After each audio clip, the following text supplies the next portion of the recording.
Welcome to Soccer Morning on World Soccer Talk. Here's your host, Jason Davis. Good morning, everybody. Happy Friday. Welcome into Soccer Morning here on WorldSoccerTalk.com. We are ready to go. We've got a big weekend coming up. We've got Eric Gomez on this program to talk about the current state of discussion around Copa America 2016. Big tournament scheduled originally for the United States.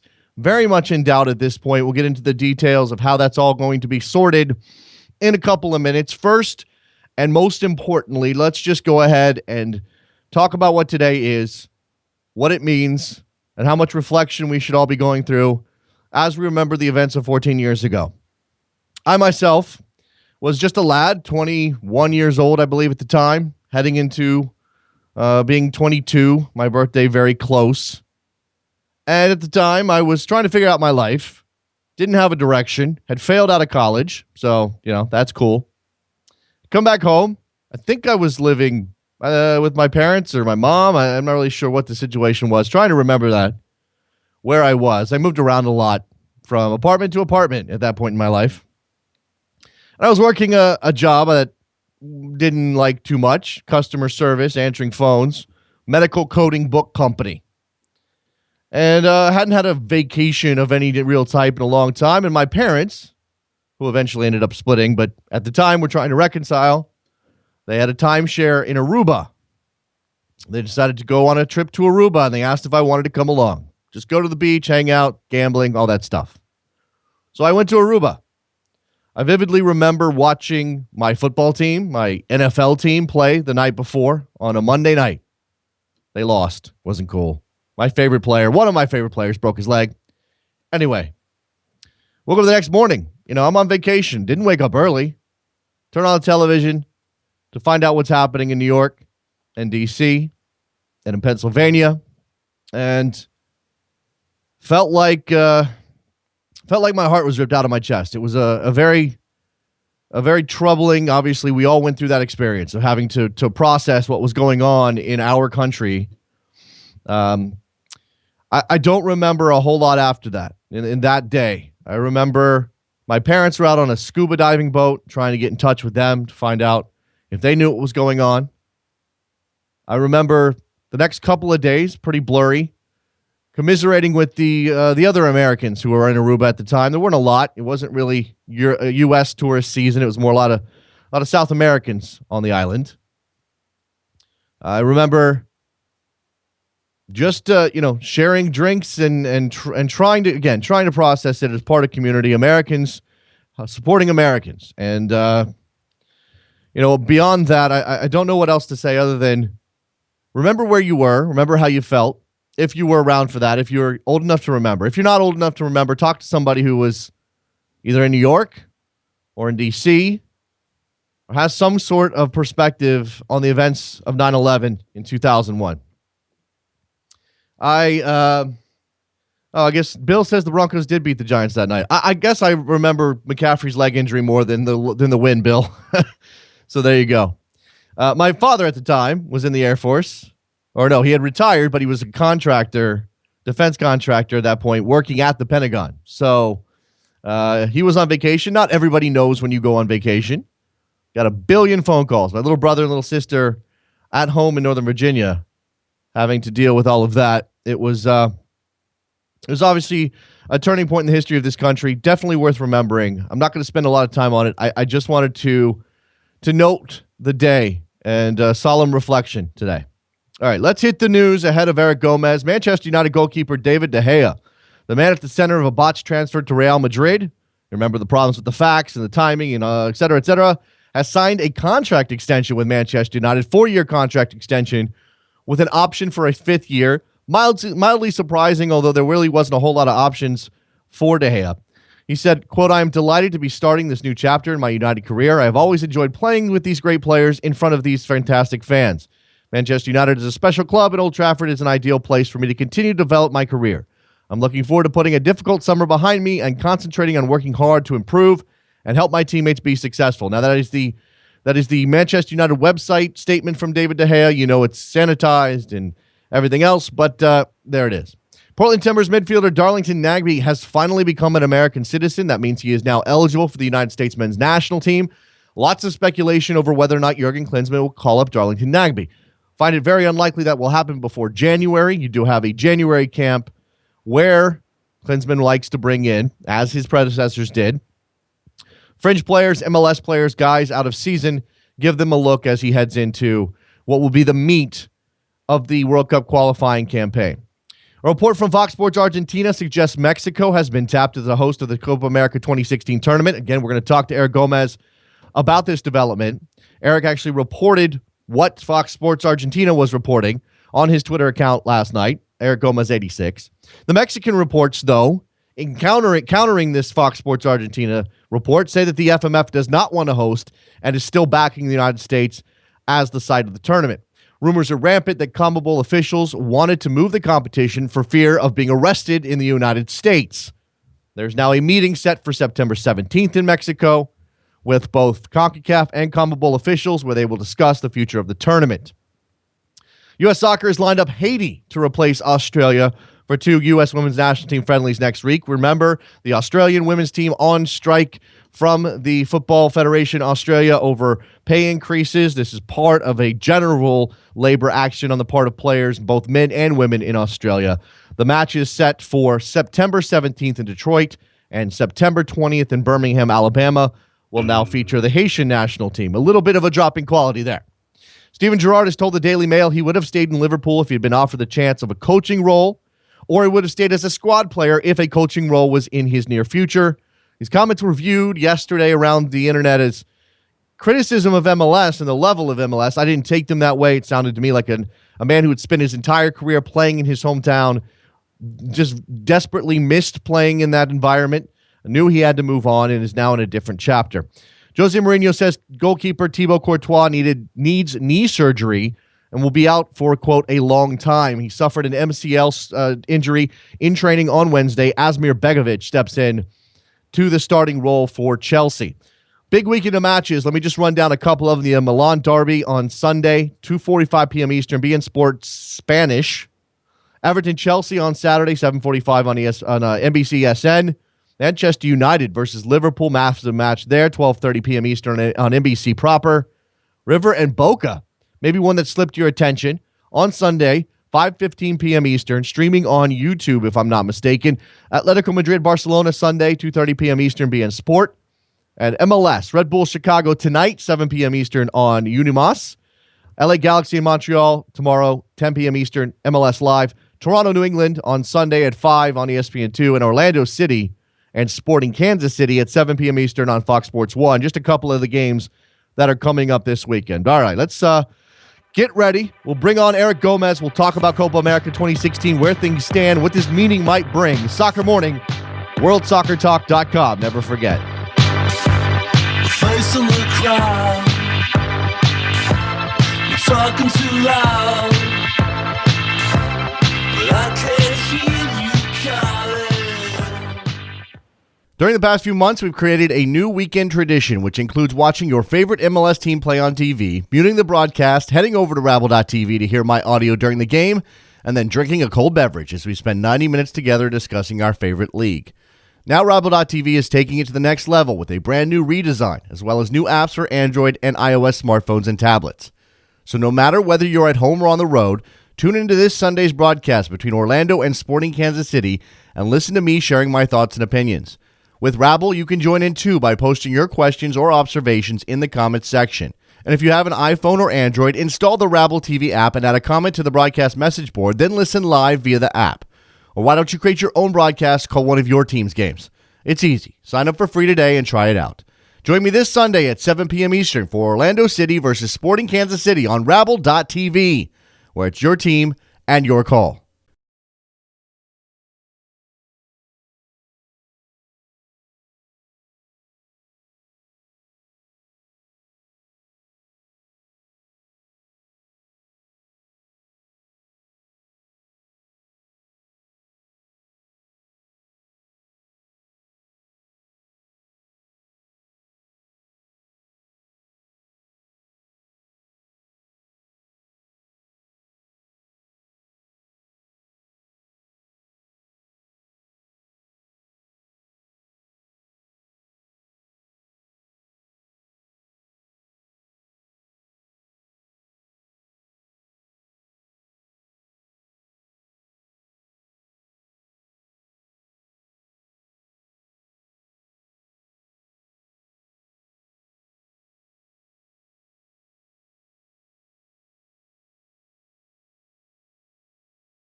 Welcome back to Soccer Morning on World Soccer Talk with Jason Davis. Here we are, Soccer Morning, back talking now to our friend Eric Gomez from south of the border, where he has been monitoring all of the scuttlebutt, which is a fantastic word, around the Copa America 2016 tournament. Lots of speculation that this tournament might be moved. Eric, how are you?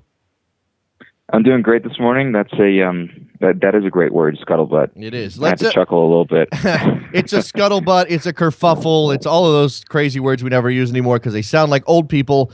Let's set the stage, okay? So obviously this idea, the grain of an idea of Copa America 2016, a centennial celebration of the tournament, was planned for the United States. Or the thought was, let's do it in the United States for a couple of reasons. I think, Eric, even the least cynical among us understand that this was as much about making some money as it was about celebrating South American football history. We've gotten now, it came to a point where there was an official announcement and everybody was getting ready for this tournament to come off, and then the FIFA scandal happened. Is that ultimately the reason why we're here wondering if this thing is actually going to happen?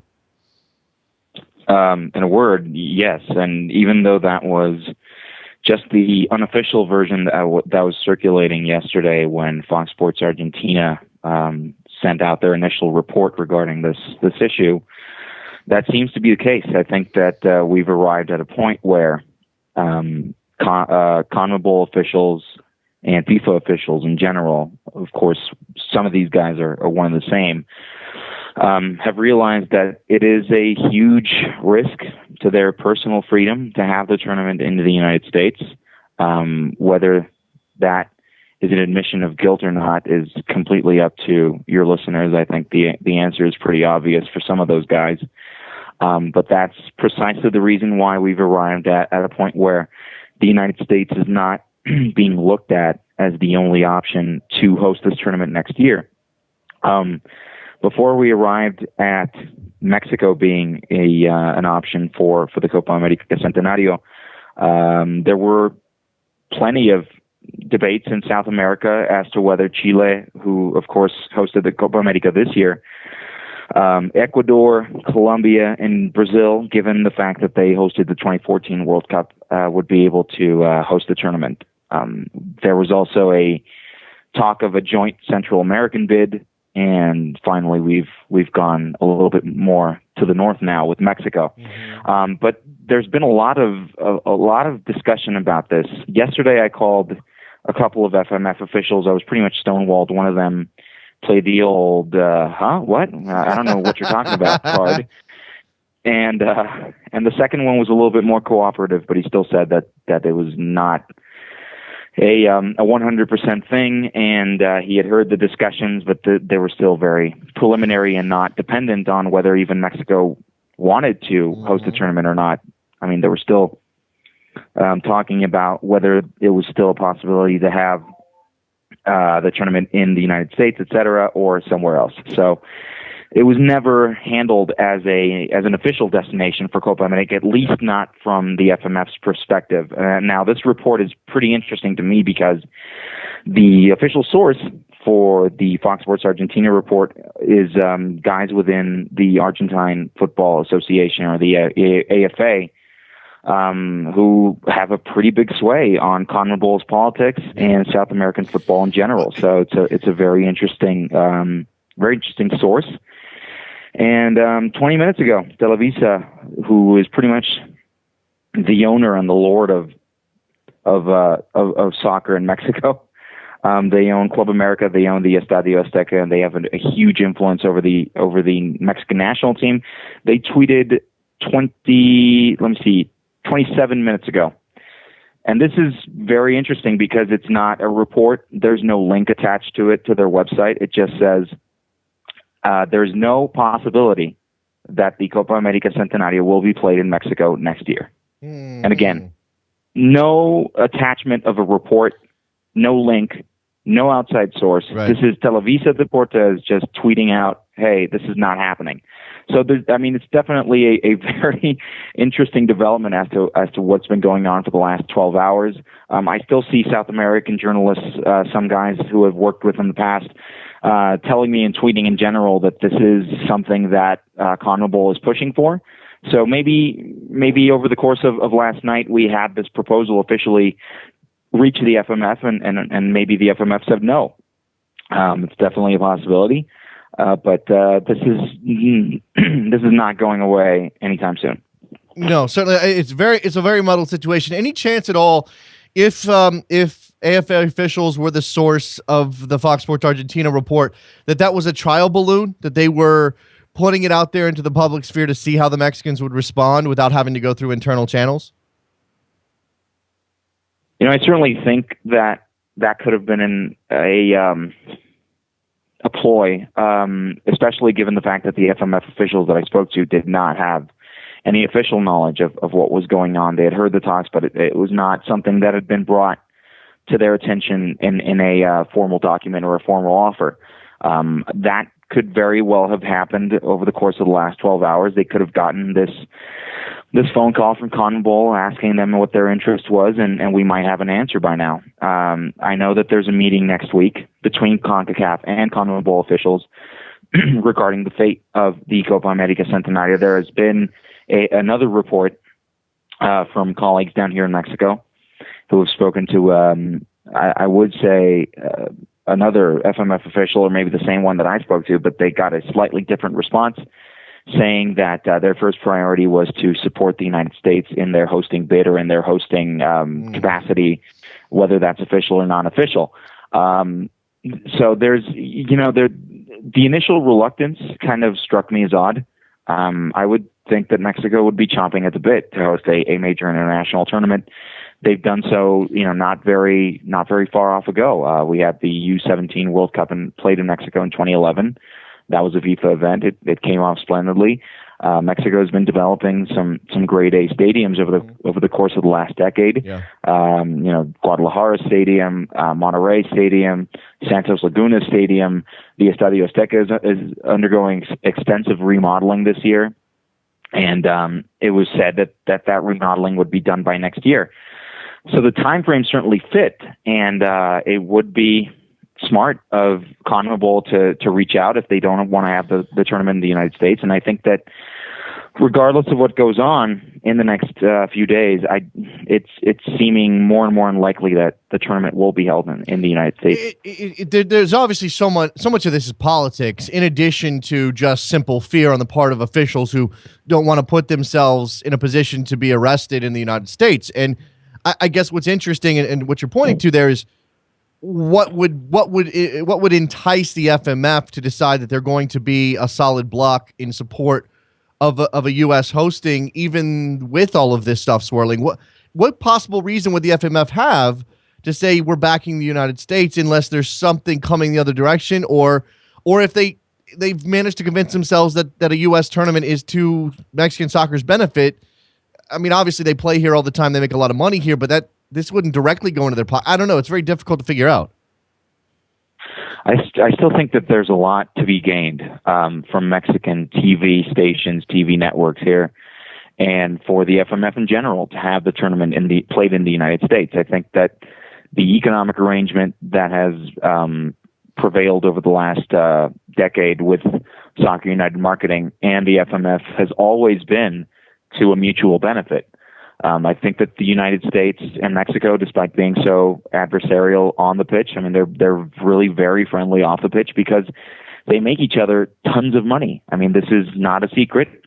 I'm not ruffling any feathers by saying this, but it's a relationship that has made the FMF hundreds of millions of dollars over the last decade, if not more. So to really kind of think and have this relationship potentially damaged by Mexico taking a tournament that was originally scheduled for the United States through no fault of their own, because in the end, this is CONMEBOL's show, and they can do whatever they want with it. Right. But the perception would definitely be that of Mexico swooping in and taking this tournament that was destined for the United States. Mm-hmm. So there's that, that one reason I think is good enough. But then there's the other unofficial reason for the tournament being moved, which is the fact that most of these guys are scared of setting foot within the United States, or they're angered by what the United States government has done and they don't want to allow the United States to get this economic bonanza or this potential economic bonanza.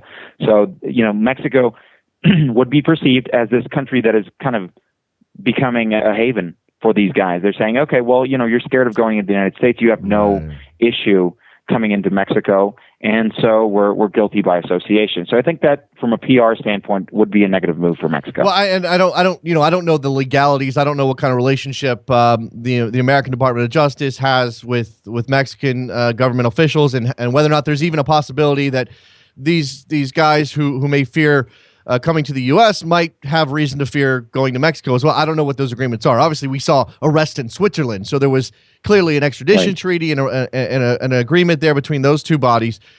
So I don't know if that comes into play. I'm curious to know where U.S. Soccer stands. And while you've reached out to FMF officials and gotten two very interesting responses, even if they don't say a lot, I've yet to see any original reporting.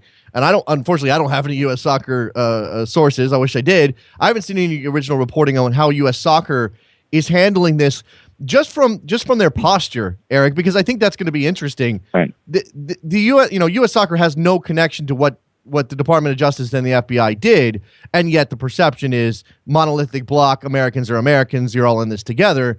How does Galati deal with this? I mean, does he just sort of stand there and go, guys, figure it out, and whatever you decide, I'm cool with that? I mean, how else can he do it? Yeah, I think first and foremost, we need to remember that this is a tournament that was originally, Traffic Sports, which is obviously under a lot of scrutiny and a lot of legal trouble since this whole FIFA raid began, was an integral part of CONMEBOL's tournament organizing in the United States, CONCACAF as well. So they've got one partner who's in hot water right now, and I would assume that until nothing is official, why make a stink about it?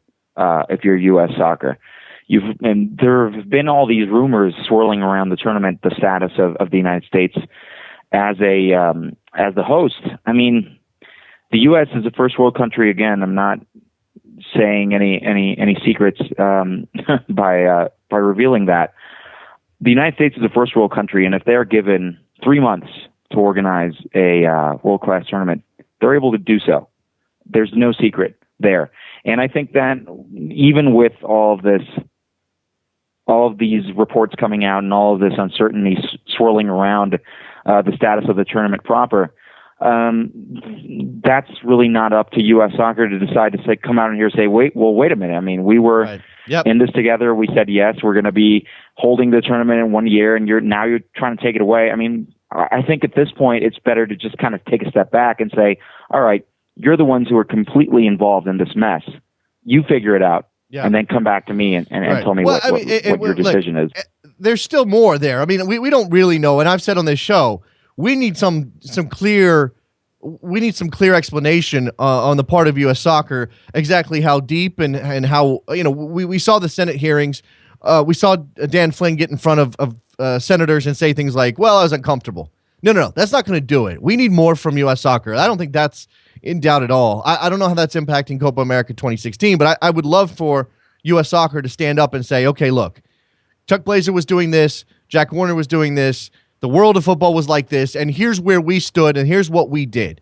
Now, obviously, they're not going to implicate themselves in anything, Eric, but you have to imagine that it goes beyond what they've disclosed to this point. In terms of, as you said, in terms of 2016, they could throw the tournament with 3 months' notice. Well, 3 months might be stretching it based on stadium availability and some logistics. But, yeah, it's all there for the taking if they want to do it.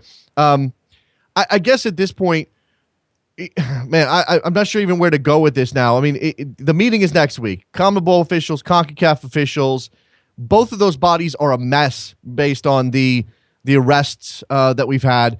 No one seems to know what they want to do. What we do know, I guess what we should do is establish what we absolutely know. And that what we think we know is that CONMEBOL is going to hold this tournament regardless. They're going to have a centennial celebration regardless of where it is. It's just a matter of figuring that part out.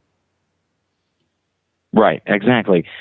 Until, they've been strangling the idea that they're going to have this tournament no matter what. And I think it's a credit to them and their love of money. And that's, something that I think is also readily apparent. And I'm talking about CONMEBOL and CONCACAF at this point.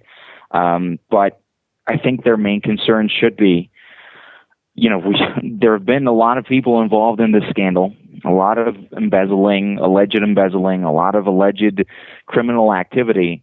And now they're still planning to have this tournament that potentially could create opportunities to make a lot of money for them.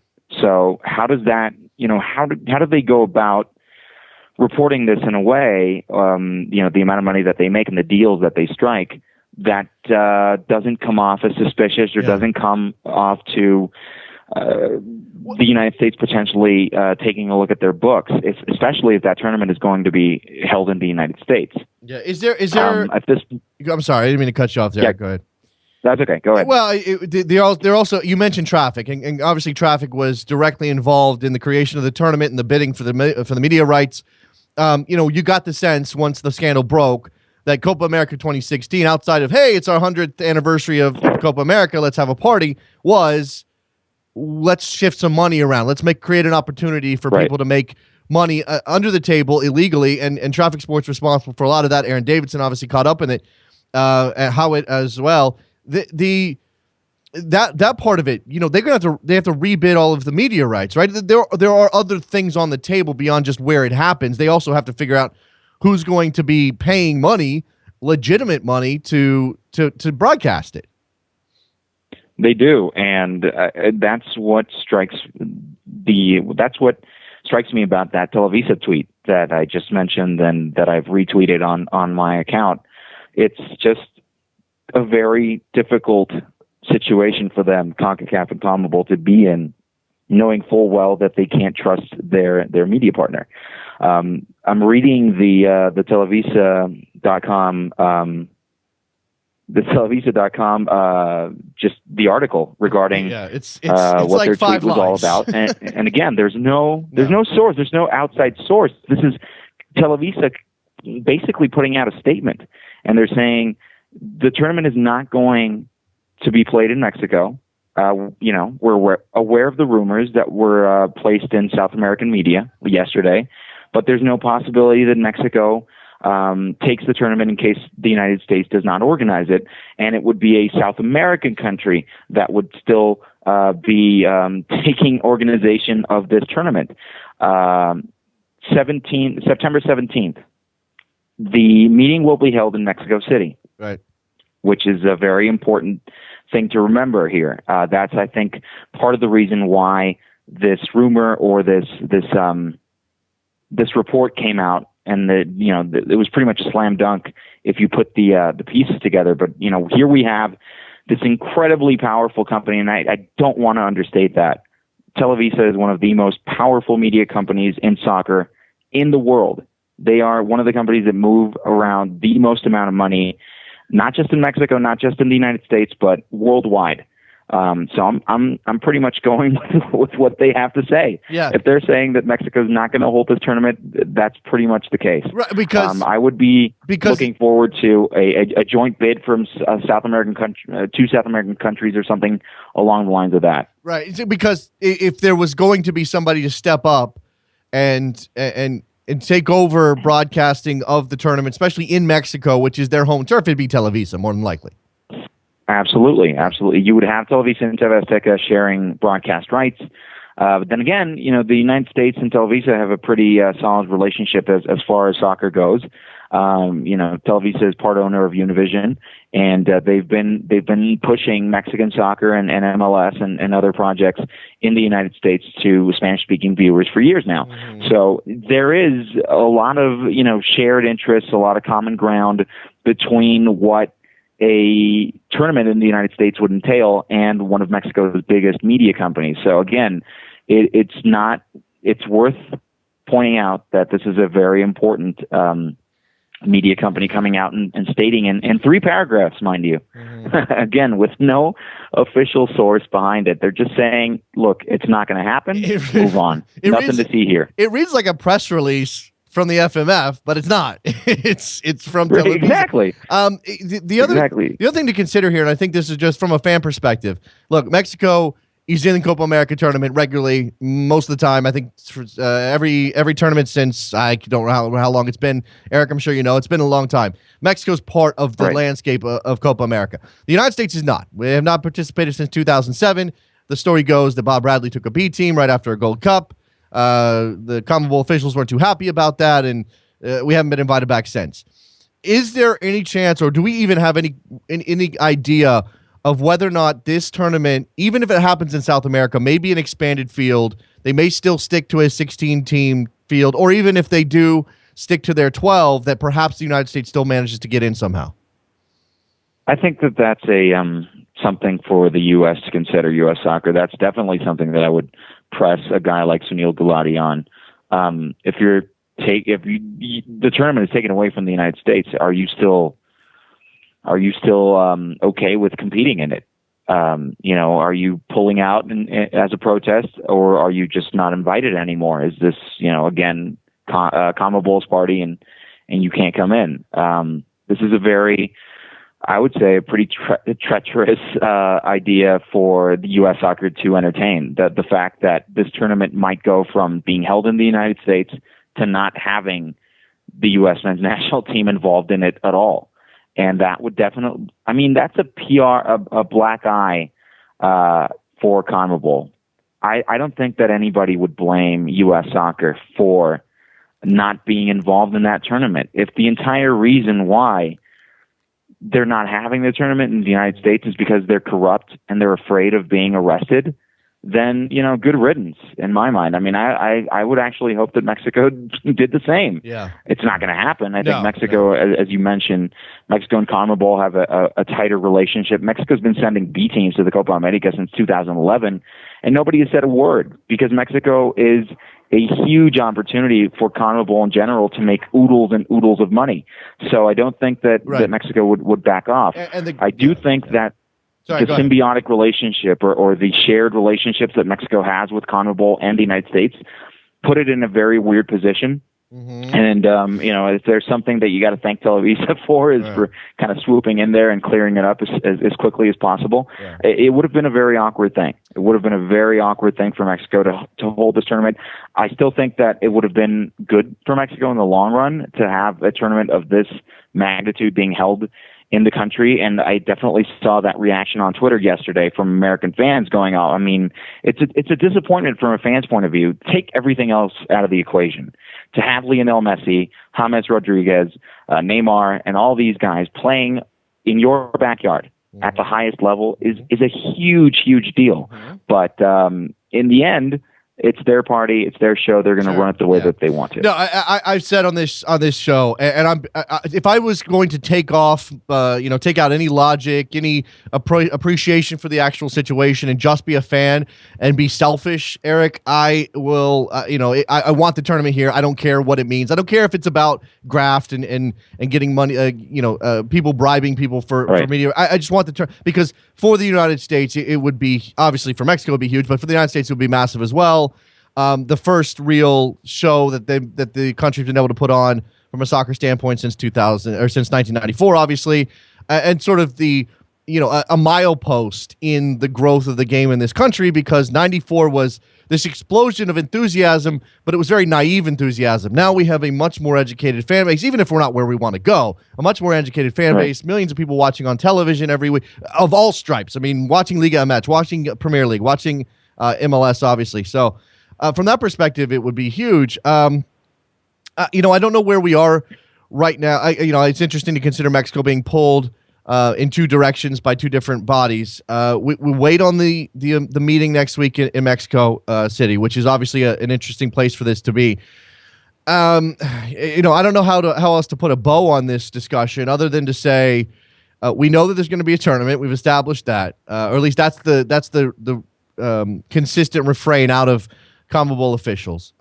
So much of this is tied into the FIFA scandal. The money that's been the money that the Department of Justice has identified. It was $150 million or something like that. That was or $100 million was directly tied to this tournament in terms of bribes and kickbacks. the limit. I mean, it was asked on Twitter by Steven, and logistically, how long is too long before a place is concretely determined it's getting dangerously close? It depends on where they put it. I mean, I think it obviously it actually, if they don't have a decision Thursday, and knowing these two bodies, it's very possible they don't come to a conclusion Thursday.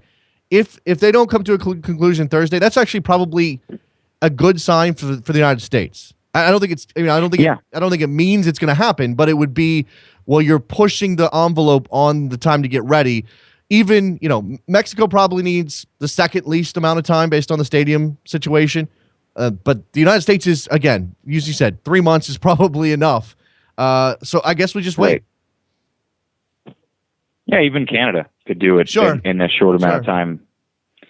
I'm still thinking that it's not going to come to a final decision on Thursday. Even then, the best thing that the United States can do is just kind of sit back and wait. I think that that's the best thing for U.S. soccer in terms of their PR and in terms of their position regarding this tournament. Because again, they could go either way. They could not even be playing in this next year if CONMEBOL wills it to be that way. If they change the format, if they say we're just going to go back to the way that it has been and not invite more than two teams. Well, the other thing they can try and do it that way. The other thing here, Eric, that is interesting to consider is, and again, this all happens within the context of the scandal, but CONMEBOL may have this notion of, while Copa America is obviously a huge tournament, and certainly in South America, in terms of what it could be, it doesn't yet match the European Championships, for example. And everybody wants to. I mean, we've got people. We got people in the U.S. conceiving of an America's Champions League. I mean, people are constantly trying to find ways to push the envelope, make more money, make things bigger. Certainly, compete with some of the bigger tournaments. And we have a Euro next year. If CONMEBOL imagines themselves and their tournament being on par with the Euros, then there's still an argument for making it as big as possible, even if that's not the United States, which is obviously the biggest you could possibly make it based on the media rights and the facilities and everything else. There's still an argument for 16 teams. There's still an argument for sort of pushing this on a new stage. I mean, again, Copa America's big tournament. Definitely. People care. The Brazilians care. The Argentines care. The Chileans care, clearly. But you want the rest of the world to care? Bring in Mexico, bring in the United States, put it on a stage that is, again, somewhat equal. Try to put it on equal footing. Yeah. That's, and I'm like I said, I think these are competing interests in the heads of even the people who are in charge right now, and they're trying to scramble to figure out how to grab hold of something with so much change happening based on all these people either being arrested or going into hiding or choosing not to travel. It's ridiculous. Absolutely. And I'll say this before I get off the line. I'm definitely in agreement with you, and I think that that's the utopia for CONCACAF fans in general. I don't really think that CONMEBOL cares beyond the amount of money that they can make. I think that logistically speaking, and even from a sporting point of view, from a soccer level point of view, they don't really care because they still think and they know that they are above CONCACAF in terms of prestige and in terms of level and in terms of star power. I will say this, though. The Mexican business model for soccer is probably, and it feels weird to say this about Mexico and the economy in any way, it's probably the soundest thing that any country in CONCACAF could do. They're not giving up CONCACAF. They're still playing in the CONCACAF Champions League. They're still playing in the Gold Cup. They're still playing their friendlies in the United States. They're making a ton of money off of CONCACAF. But every 4 years, they go and they play in the Copa America, and they make a ton of money off that. They send their teams to the Copa Libertadores, and they make a ton of money off of that. I don't think that this is ever going to happen because the money aspect is too huge. It definitely is. Yep. Eric Gomez, you have to be following Eric on Twitter, Eric Gomez 86, if you want consistent updates on everything that's coming out around Copa America 2016. And there's a lot more, too. Eric's a multifaceted individual, but he's covering Mexican soccer and doing a fantastic job. Eric, I love having you on the show. Thank you so much. Good discussion. And hopefully by next Thursday, we'll have an idea. Even if it's not a resolution, we'll have an idea. Hopefully. Great to be on. Thanks a lot. There goes Eric. Good stuff from him. Let's take a break. When we come back, we will talk to you on a Friday. Phone lines will be open. Sorry, that's not the number. Wow. 646-832-3909. In a minute. Be right back.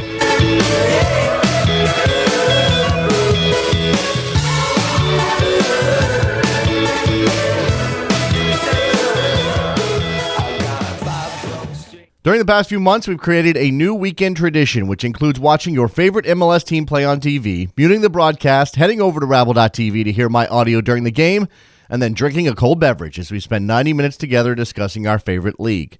Now Rabble.tv is taking it to the next level with a brand new redesign, as well as new apps for Android and iOS smartphones and tablets. So no matter whether you're at home or on the road, tune into this Sunday's broadcast between Orlando and Sporting Kansas City and listen to me sharing my thoughts and opinions.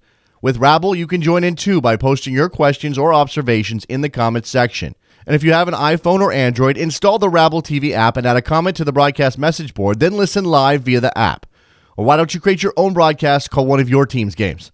It's easy. Sign up for free today and try it out. Join me this Sunday at 7 p.m. Eastern for Orlando City versus Sporting Kansas City on Rabble.tv, where it's your team and your call.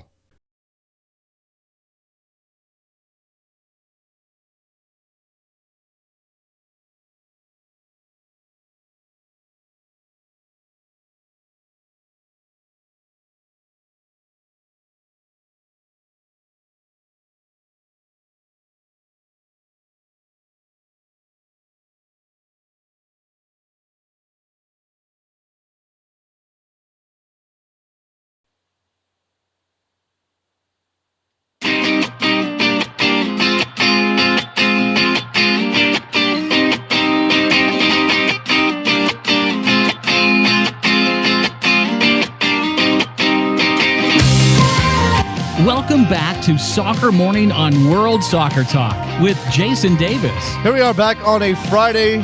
Thank you very much for listening to Soccer Morning.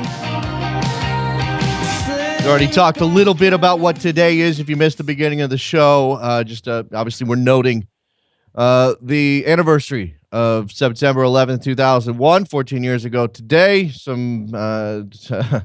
Some life-changing events in New York, Washington, and Pennsylvania. And I'm just putting that out there. I feel it's important to reference that today. We don't have to put a soccer context around that. There's some things floating around about how MLS responded. Obviously, we remember so much of what happened in the aftermath of the events of 9/11 that it's out there. It's stuff. If you want to go back and recall the past and do your due diligence in just remembering, then I think that's a very worthwhile thing to do today. But we're also talking about the present day and soccer now. And we have the phone lines open at 646-832-3909. So a lot of things here to talk about. Again, David De Gea signing a contract extension with Manchester United. This is after his deal to go to Real Madrid fell through due to some snafu with a fax machine and timing, and whether or not Real Madrid ever put in ever submitted their paperwork correctly to the La Liga offices or the Spanish FA offices. That's a mess. Darlington Nagbe is an American citizen. Are you excited for Darlington Nagbe to be an American citizen, or do you just imagine that, for the time being, it probably doesn't mean a whole lot? He's eligible now. He's not going to be called up for October 10th. That's almost an impossibility. You got World Cup qualifiers, admittedly against minnows, coming up in November.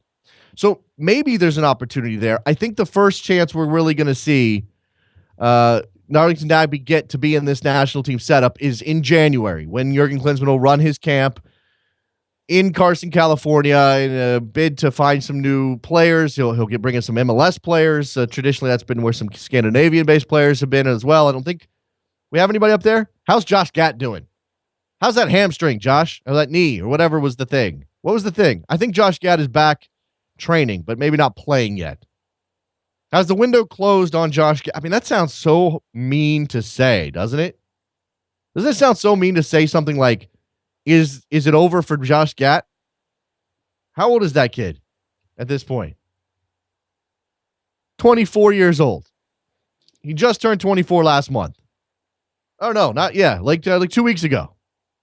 Is it over for Josh Gad at 24? Probably not, but it's also about whether or not you can trust that he'll ever be consistently healthy. Josh Gad, not on the level of a Stuart Holden, but we know where we are with Stuart Holden. Wishing him the best. Hope he gets back on the field. No idea how long that's going to take him. And doesn't it seem as though Stuart Holden has just fully transitioned into the TV thing? And now he's going to be a dad. I don't know if you saw that. Stuart Holden's going to be a dad. His wife is pregnant. Congratulations for Stuart Holden. I hope that Stuart Holden is happy. I'm pretty sure he is. I can imagine that's difficult to say goodbye to that portion of your life that is the soccer career when it's not of your own choosing. But in terms of an all-around life, he's probably better off. He's 30 years old now. I mean, if you want to feel old, Stuart Holden's 30 now. He turned 30 on August 1st. Good Lord. Tim on Twitter, I'm at work, can't call in. Since when is Garber in charge of USSF? NFL model will be the death of soccer. What does that mean, Tim? Nobody said he was. I'm not sure what you're talking about, Tim. That doesn't make any sense. Chris on Twitter, I think he means to say Nagby. He says Dagby. I don't understand all the hype. People really think he's going to be a game changer. What? No. What? Who said anything about a game changer? Can't the guy just be a good player that might have a role in the national team, who is has a quick soccer mind, a good set of physical tools, a potential benefit to the team? I mean, what is this about game changer? Why is everything hyped so much? I mean, maybe 3 years ago, I would be really excited, and we talking about Nagby as a central part of what's happening for the national team. Oh, my goodness, he's going to do this to the team, and that's it. No, at this point, based on what he's done for Portland, he's a nice player who has a bright future, who probably could help the national team on some level. I mean, go watch Darlington Nagby play. I understand that people want to criticize him for the lack of production, certainly on the goal-scoring end. I don't know how many assists Darlington Nagby has this year, but the talent is there, and you can't teach talent, and you shouldn't overlook talent. Yeah, he needs to be consistent to be a major part of the team going forward. I'm not advocating for Darlington Nagby to walk into the U.S. national team setup and be a starter, or even a first choice guy for a 23-man roster. But you give the guy a look. You give him an opportunity. You see if you can fit him in somewhere. I mean, this is a team that has struggled to find creative elements that can help the team. Michael Bradley's being forced to play a 10 that he's not suited for. If Klinsman's going to overlook guys like Benny Failhaber, Lee Wynn, then maybe Nagby's I'm not even saying he should be in the middle necessarily, but you can shift some pieces around. You have some more options now. He's a slasher. He's a guy who can obviously key a counterattack. I mean, right now, in the United States setup as constructed by Jurgen Klinsmann, who's the guy to run the counterattack? Who is that guy? Is it Gyasi Zardes? You want him making that decision? You want him with the ball at his feet? I like Gyasi Zardes. He's a good player. I want him close to goal. I trust Darlington Nagby on the break with 40 yards of space more than I trust Gyasi Zardes right now. Am I wrong about that?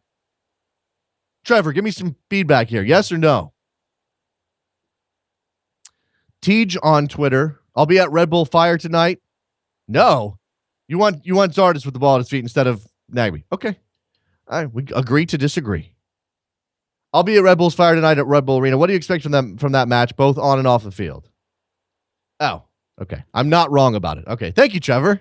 This is why we work so well together. I really don't know what the festivities not festivities. Sorry, that's the wrong word. I don't know what the commemoration of September 11th will be at Red Bull Arena.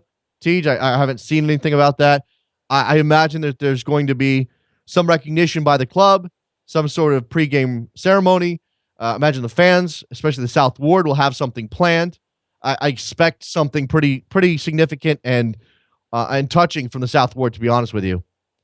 As for on the field, I expect the Red Bulls to win. And if they don't win, then we're going to have to reassess where we think they are in terms of an MLS Cup. But I think they're going to win.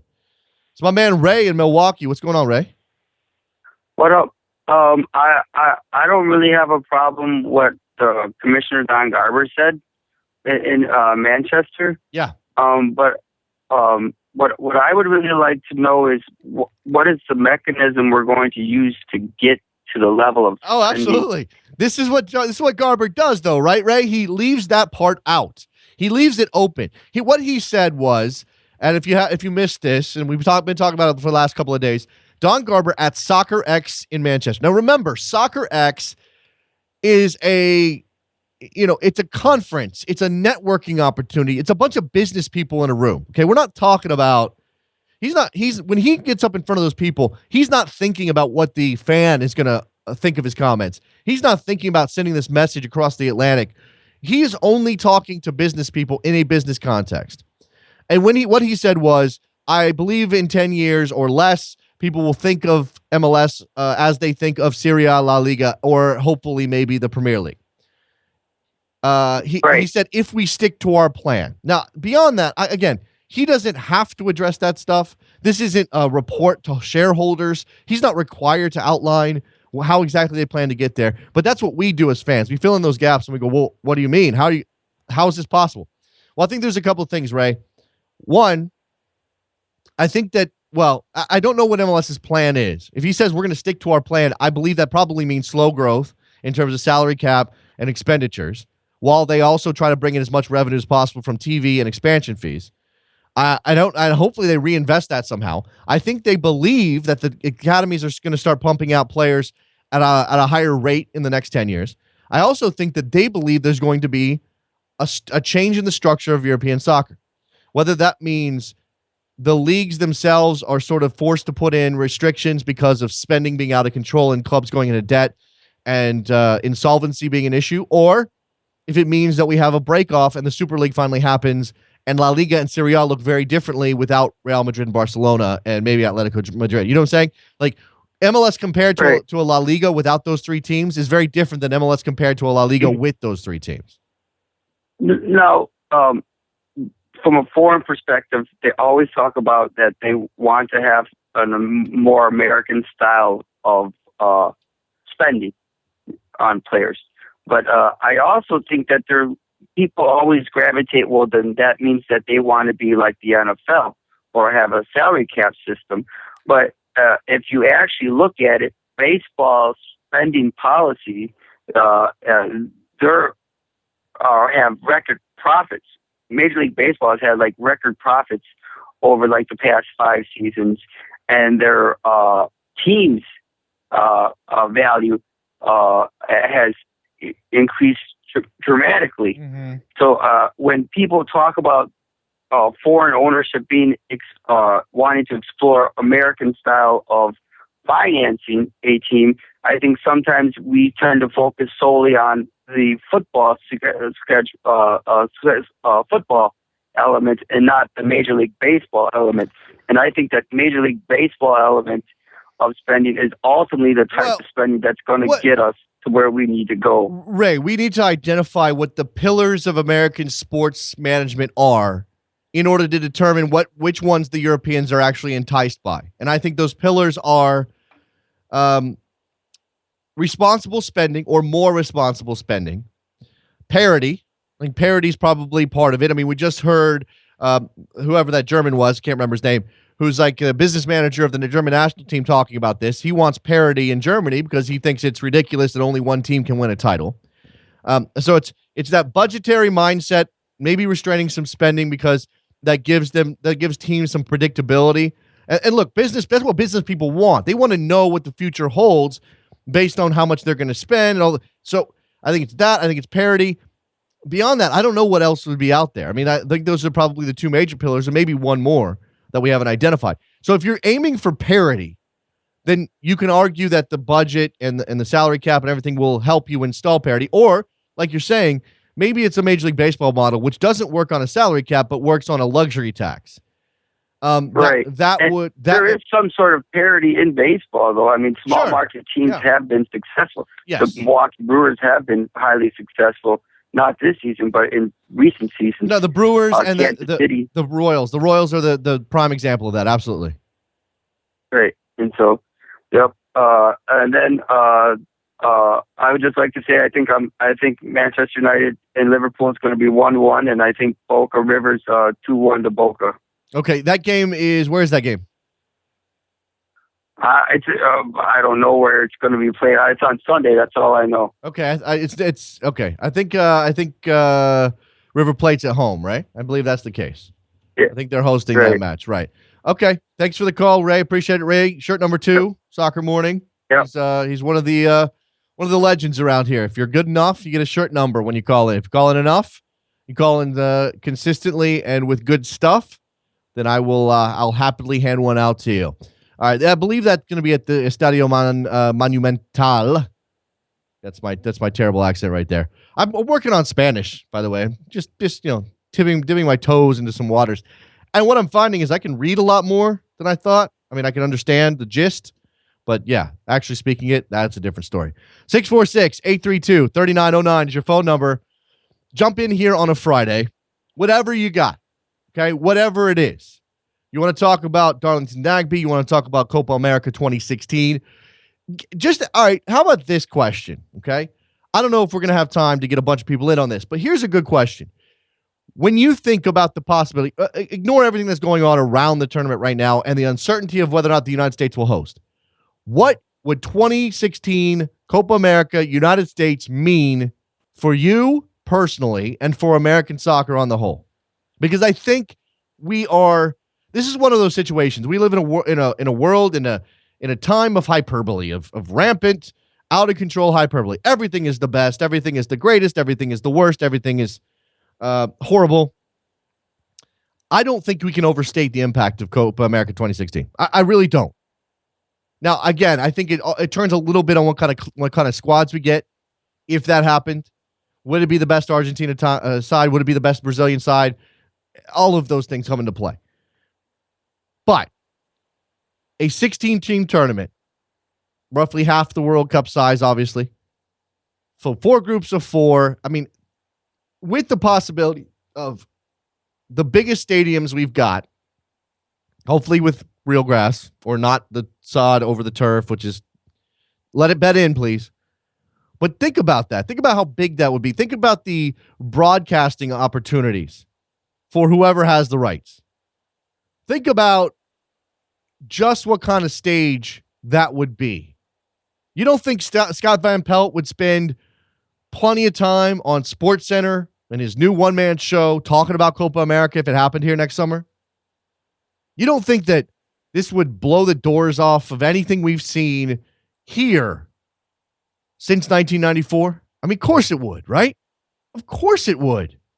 Not only are you talking about these big teams which draw attention, not only talking about big stadiums being filled up, not only are you talking about just good games and I mean, Copa America is always fun, no matter where it takes place. Mexico aiming for their first major trophy. I mean, who knows where they'll be next year? Obviously, the United States is going to want to put on a good display in their on the home soil. But think about the difference in the coverage of soccer across all media since 1994. 1994 was a massive success. Massive. Still holds the record for attendance for a World Cup. There wasn't 32 teams back then, by the way. How big was the World Cup in 1994? Because U.S. made it into the knockout rounds as a third-place team. We're not doing that anymore. You got to be finished top 2 to make it into the knockout rounds now. Just think about how people have come to recognize sports as part of the greater landscape. Do we have a long way to go? Sure we do.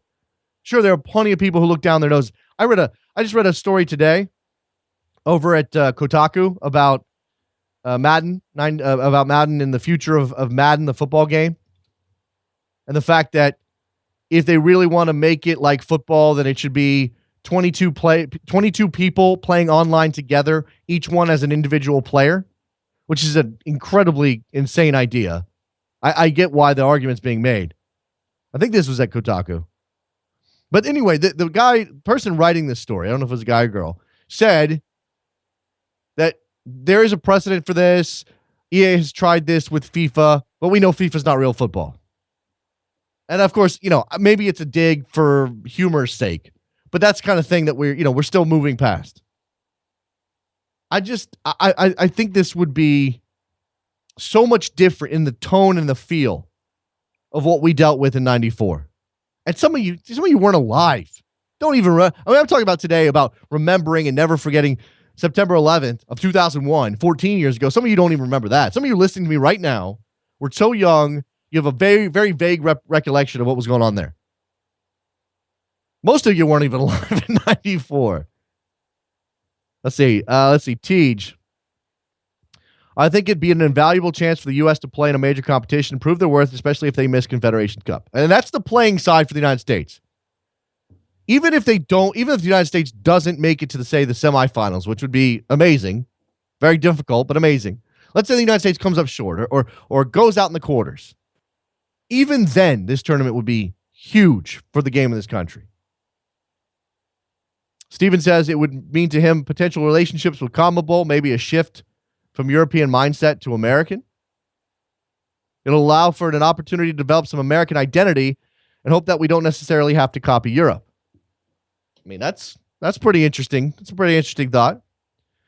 I mean, we've been talking for years. People have been throwing out the possibility for years of CONMEBOL and CONCACAF coming together and joining up as one confederation. I don't think it's going to happen. Part of that is because the travel is insane, but also because you have the Caribbean bloc and they're never going to say yes to something like that. You would essentially have to create a new confederation out of the Caribbean bloc. They would have to pull out. Then you'd end up with Costa Rica, the United States, Mexico, Honduras, maybe El Salvador, Panama, maybe Jamaica if they left the Caribbean bloc, but I don't know. Canada. Those teams, those countries would then join CONMEBOL. But it's just logistically speaking almost impossible. John says that it has to be broadcast with somebody other than beIN Sport USA to register. Who won? We have an idea of who won the rights to that? Was it beIN Sport? I didn't know if that was settled or not. I mean, obviously traffic was involved, but that's the thing. If traffic was involved and now they're not, and now that there has to be a new bidding process, it's very possible somebody steps in, somebody with a bigger profile. Nothing against beIN Sport, but as John says, they're not exactly the highest profile broadcaster of American soccer.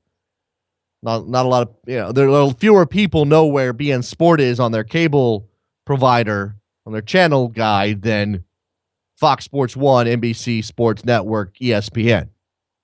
Those are the big boys. If you could find some way to split it between ESPN and, say, Fox, I mean, that might be the best case scenario. If you get the two of the biggest, I mean, NBC is a big one too, but if you get two of the biggest media companies with an interest in soccer involved, and they both have a vested interest in pushing the tournament, that's to the benefit of the tournament. I mean, I'm ready for this thing. I am. I'm ready for this thing. And I think I'd be torn whether I'd want to cover it or be a fan, but, obviously, it's both are fine and both are great. All right. Looks like the calls have dried up on a Friday. I understand. It's the weekend. You guys are ready to go do your thing, whatever that might be. Enjoy the weekend. We've got, again, MLS tonight, 7 o'clock Eastern. New York Red Bulls hosting Chicago Fire. Big weekend of MLS. Liverpool, Manchester United in that game, that rivalry game. Barcelona, Atletico Madrid is on tap. We've already mentioned the Super Clasico down in South America. River Plate, Boca Juniors. That'll be a good one. Big weekend of soccer coming up. We'll be back on Monday to break it all down. Make sure you go give us a rating and a review on iTunes. That helps us out. Puts us out there. Oh, go to the Soccer Morning YouTube channel and watch the 5-minute video I did with Alexi Lawless asking some questions, answering some questions about the U.S. men's national team. And we'll talk to you on Monday later. Did my invitations disappear? What I put my heart on every cursive letter? Tell me why the hell